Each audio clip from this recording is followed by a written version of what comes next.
நண்பர்களே, நீங்கள் பார்த்து கொண்டு இருப்பது உங்கள் கௌசிகா ரிவ்யூ. சரி வாங்க வீடியோக்குள்ள போய் என்ன நடக்க போகுது அப்படின்னு சொல்லிட்டு பார்த்தீங்கன்னா, நம்ம வெண்பா குட்டிக்குள்ள இவ்வளோ ஒரு ஆக்ரோஷமா இவ்வளோ பெரிய கோவமா அப்படின்னு சொல்லிட்டு பார்க்க தானே போறீங்க. ஏன்னு சொல்லிட்டு பார்த்தீங்கன்னா, கரெக்டாக தான் உண்டு தான் பொழப்பு உண்டு அப்படின்னு சொல்லிட்டு வெண்பா குட்டி ஸ்கூலுக்கு போயின்னு சைலண்டாக இருந்தாங்க. மல்லியை இப்போ காணும்னு சொல்லிட்டு அழுந்துட்டு இருந்தாங்க. இந்த மாதிரி ஒரு தருணத்தில் மல்லியை வாண்டடாக வந்தாலும் நான் இந்த வீட்டுக்குள்ளே அலோவ் பண்ண மாட்டேன் அப்படின்னு சொல்லிட்டு ரஞ்சிதா ஒரு பக்கம் வீட்டுக்கு வெளியே இருக்கேன். நீ யாரு என் அம்மா வீட்டுக்குள்ளே வரக்கூடாதுன்னு சொல்கிறது? என் அம்மாவோட வீடு இது, என் அம்மாவுக்கு தான் எல்லாமே சொந்தம். நீ யாரு? உனக்கு என்ன இதில் உரிமை இருக்குது? நீ எப்படி எங்கள் அம்மா வந்து நீ ஏற்றி பேசலாம் அப்படி இப்படின்னு சொல்லிட்டு ஒரு பக்கம் வெண்பா குட்டி சும்மா பொழந்து கட்டுறாங்க.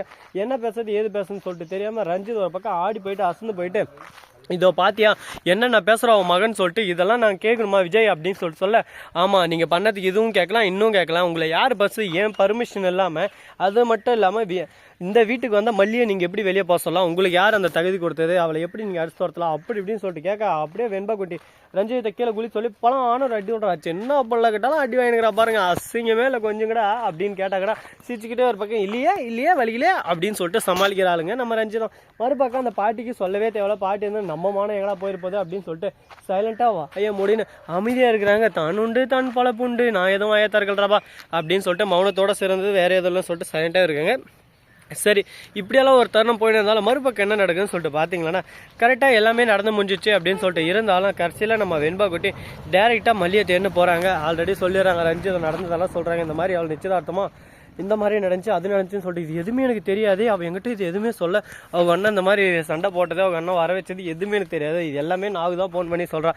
இதை கேட்டதை நாவுக்கிட்ட நீங்களாவது ஒரு வார்த்தை சொல்லிக்கலாம், அதனால தான்ப்பா ஃபோன் பண்ணேன், எல்லாமே கைக்கு மீறி போயிடுச்சு, அவங்க அண்ணன் இருந்துன்னு அவங்களை மாப்பிள்ளை பார்த்து கல்யாணம் பண்ணி வைக்க போகிறாரு, அவள் இருந்துன்னு எப்பவுமே உங்கள் 2 பேரை தான் நினச்சின்னு இருக்கா, அவங்க 2 பேரை நினச்சின்னு செத்துடலாம்னு சொல்லிட்டு முடிவில் இருக்கா, அவங்களை நீங்கள் தான் காப்பாற்றணும் அப்படின்னு சொல்லிட்டு சொல்லியிருக்காங்க. இதை கேட்டதும் என்ன பேசுறது ஏது பேசுன்னு சொல்லிட்டு தெரியாமல், ஐயோ என்ன சொல்கிறீங்க, இதோ நான் உடனே வரேன் அப்படின்னு சொல்லிட்டு கிளம்புறாங்க. வெண்பா குட்டிருந்து நானும் வரம்பா, அம்மாவுக்கு நான் இல்லாமல் இருக்க மாட்டாங்க அப்படின்னு சொல்லிட்டு அவங்களும் கிளம்புறாங்க.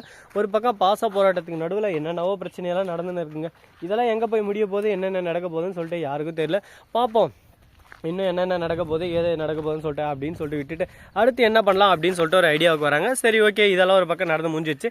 அதுக்கப்புறம் என்ன பண்ணுறாங்க அப்படின்னு சொல்லிட்டு பார்த்தீங்கன்னா, கரெக்டாக நம்ம மல்லி இருக்காங்களா அவங்க இருந்துன்னு கரெக்டாக போய் மணமேடில் உட்காராங்க. கரெக்டாக ரிங்கு கோக்கிறதுக்கு அப்படியே 2 பேரும் எடுத்து ரிங்கு போடலாம். மல்லி அப்படின்னு சொல்லிட்டு சவுண்டு கேட்க, அம்மான்னு சவுண்டு கேட்க மாலையை தூக்கி போட்டு ஒரு பக்கம் ஓடி வராங்க. அண்ணன் தான் நீ போனால் நான் செத்துருவோம், அடா போடா டே டுவுக்கு நீ செத்துக்கோ போடா, உன் பேச்சை கேட்டனே எல்லா டைமும் கூடயே இருப்பாளா, செத்துக்கூடா, அதை பற்றி எனக்கு கவலையே இல்லை, எனக்கு என் குழந்தை தான்டா முக்கியம் அப்படின்னு சொல்லிட்டு போயிட்டு தூக்கி அணைச்சி முத்தம் கொடுத்து கொஞ்சம் விளையாடுறாங்க. அப்போ தான் புரிய வருது, எப்பவுமே மகளையும் அம்மாவையும் பிரிக்க முடியாது, ரத்த பந்தம் இல்லைனாலும் இது மனசு பந்தம், இதை யாராலையும் வெறுக்க முடியாது அப்படின்ற விஷயத்தை நல்லாவே புரிஞ்சுக்கிட்டாங்க. இதுக்கப்புறம் நான் பண்ணது தப்பு தான் அப்படின்னு சொல்லிட்டு தவற உணர்ந்துட்டு அடுத்து என்ன பண்ணலாம் ஏது பண்ணலாம்னு சொல்லிட்டு ஒரு ஐடியா இவங்களுக்குள்ள வந்துக்குது.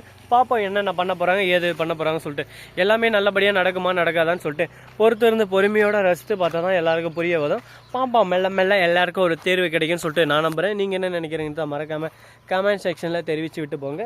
ஸோ நண்பர்கள், இந்த வீடியோ பிடிச்சிருந்தா லைக் பண்ணுங்கள், கமெண்ட் பண்ணுங்கள், ஷேர் பண்ணுங்கள், டிண்டிங் பெல்லை தட்டி விட்டு போங்க. அப்போ தான் நான் போகிற அடுத்தடுத்த வீடியோ உங்களுக்கு உடனுக்குடன் நோட்டிஃபிகேஷனில் வந்து கொண்டே இருக்கும். மிக்க நன்றி, தேங்க்ஸ் ஃபார் வாட்சிங், டாடா, see you, நன்றி, வணக்கம், வந்தனம், வருக தருக.